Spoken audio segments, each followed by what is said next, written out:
Ipinagdiriwang ngayon ang Winter Festival sa bayan ng Nipawa, isang maliit ngunit makulay na bayan sa probinsya ng Manitoba. Isang malaking pasasalamat sa Town of Nipawa sa mahusay na pag-organisa ng mga aktibidad para sa espesyal na okasyong ito.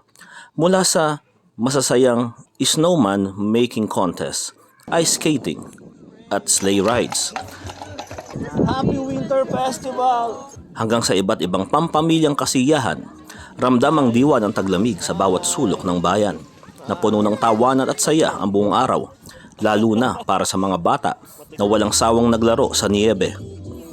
At siyempre, huwag palampasin ang fireworks display mamayang alas 8 ng gabi, isang makulay at nakamamanghang pagtatapos sa isang di malilimutang pagdiriwang.